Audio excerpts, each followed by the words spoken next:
We go, pterodactyl, go. What is that? What is this? This is not a It says Spinosaurus. This is not a Spinosaurus. What is this monstrosity? Look at it. Look at it. It's so... I don't even want to touch it. What did they do to you? What did they do to you? Oh my god. Oh my god. What did they do to your head? You look like Daffy Duck. Jesus.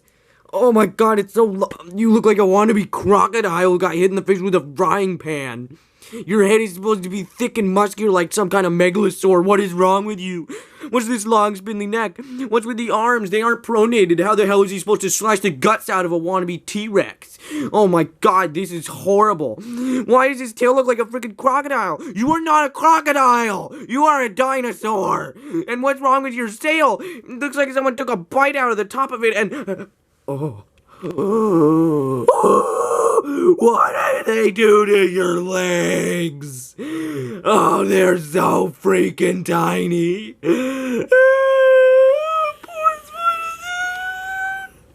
Oh my god, you just suck. You suck, you're just awful. I can't even believe it. You're so bad now. Oh my god, poor Spinosaurus. Wait, what? What are you doing? No, stop! No, please! No, please! Mercy! No! No, please! I didn't mean anything like that!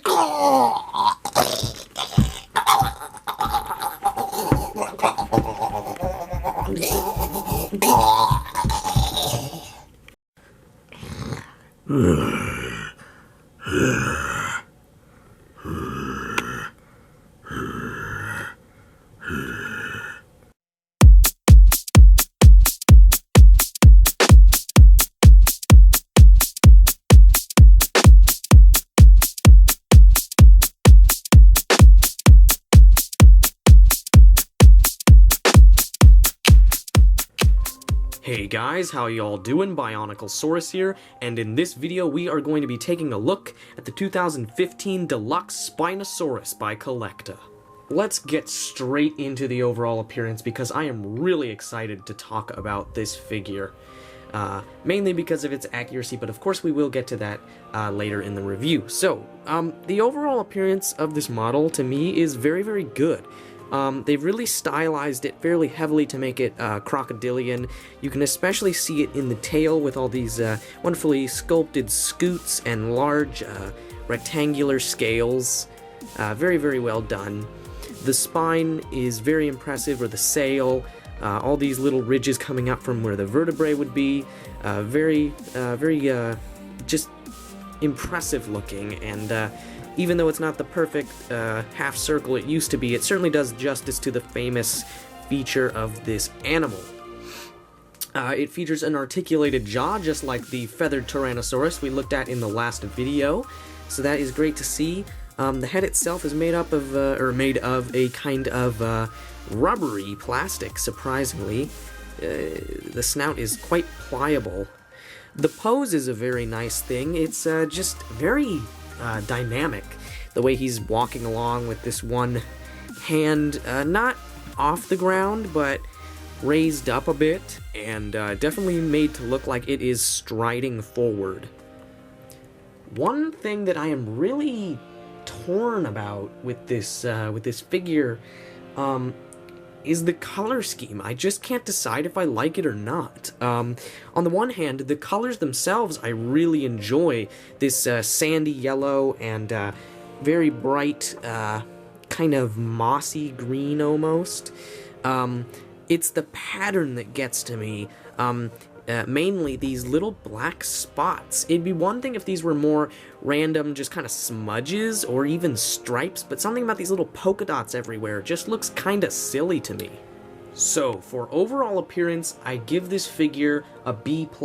It's not bad by any means. Of course, that is still a pretty good rating. I think the pose is nice, very dynamic, very flowing, and like I said, the colors are not the problem, it really is the pattern. And beyond that, of course, not everyone is going to be a fan of the quadrupedal stance. It certainly doesn't look as impressive as an older rendition of Spinosaurus, or as basically any other theropod. So that does bring it down a bit, but it really is those little polka dots. I know it's such a small thing, but it really does get to me. They're very silly looking, but still, overall, this figure does in fact look very good. Now let's talk a little bit about detail.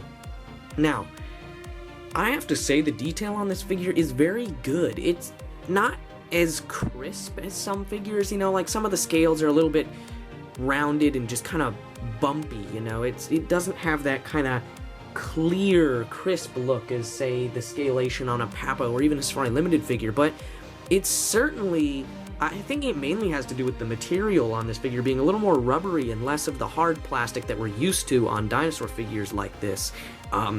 Because the detail itself is very, very well sculpted. As you can see, the head here, my white background is obscuring his teeth a little, so I'll put my hand behind there.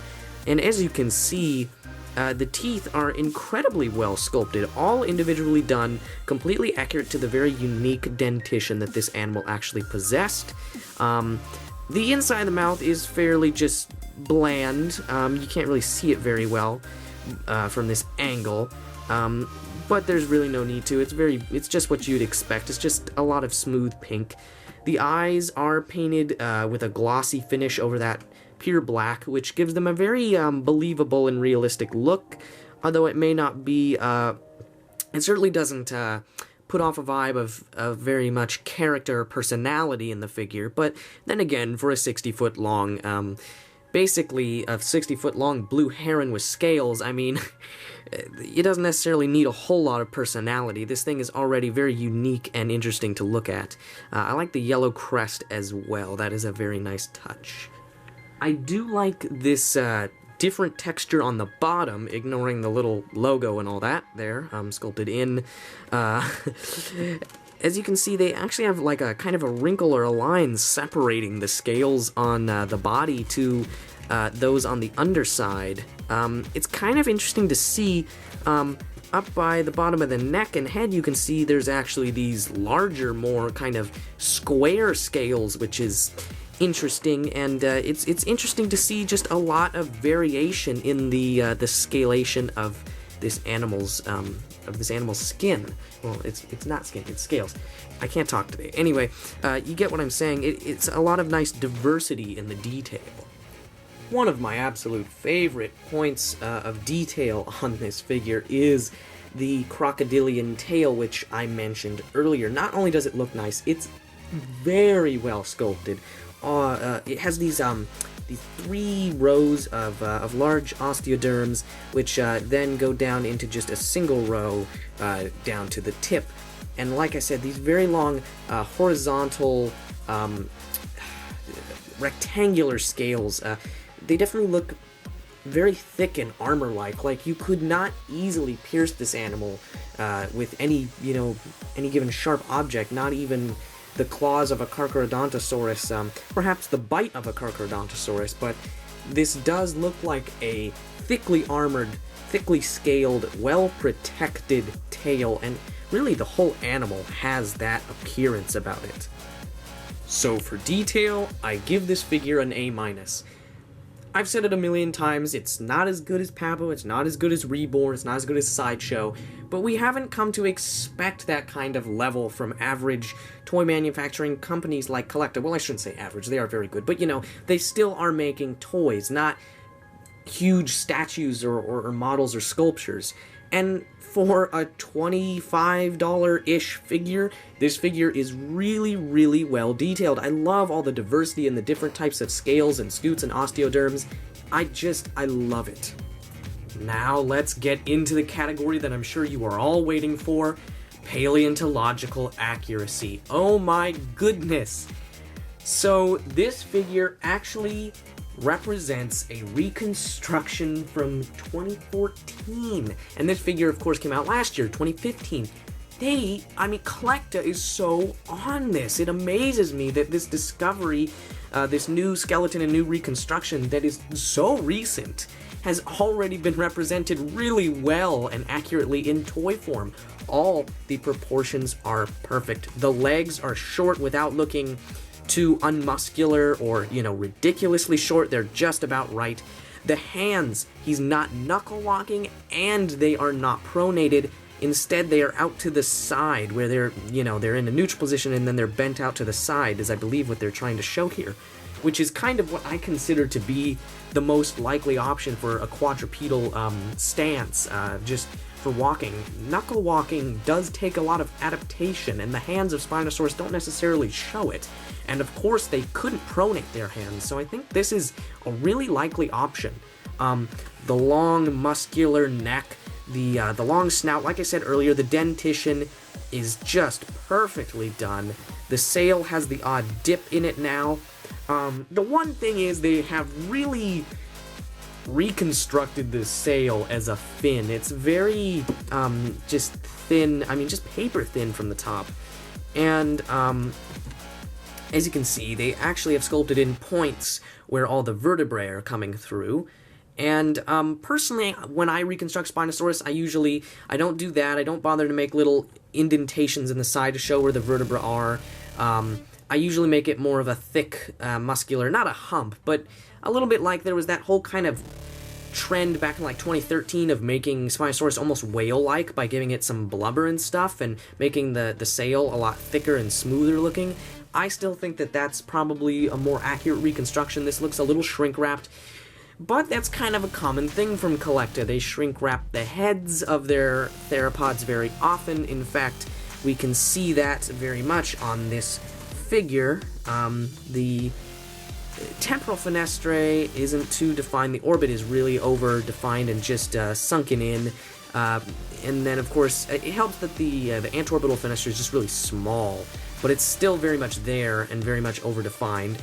But despite that minor shrink-wrapping, it's just absolutely, excuse me not using a real word here, fantabulous that we already have in figure form, in toy form, in plastic, this reconstruction of Spinosaurus. It's so great to see that already when it is still relatively so new to science that it looked this way, or at least that we think it looked this way. And so for that, I give this figure's accuracy an A. Not an A+, because the shrink wrapping does bring it down a little bit. And, of course, it's not like with the feathered T-Rex, it had shrink wrapping too, and I gave it an A+, simply because feathers are something that are so often resisted, and we don't see that very often. This isn't something that, people seem to be, against as much as feathering. It's not something that's, it's not, stereotypic, quote-unquote, to see a bipedal Spinosaurus, because it's so new. This is something new that already in the paleoart community and the paleontology community we have pretty much accepted as the most likely option. And it is wonderful to see it incredibly well done from CollectA. So, my final rating for this figure is an A-. The quality isn't perfect. The coloration is very simplistic, and like I said, the pattern does bug me. And while the detail is masterfully sculpted, the paint job does not do it justice. But the accuracy is absolutely fantastic, and overall, the color choices, they don't bug me, they just could have been executed better. And the sculpted detail truly does make up for the detail of the paint job, in my opinion. So overall, this figure is truly great, and while it has its flaws, it definitely deserves a high rating. Thanks for watching, and BionicleSaurus signing out.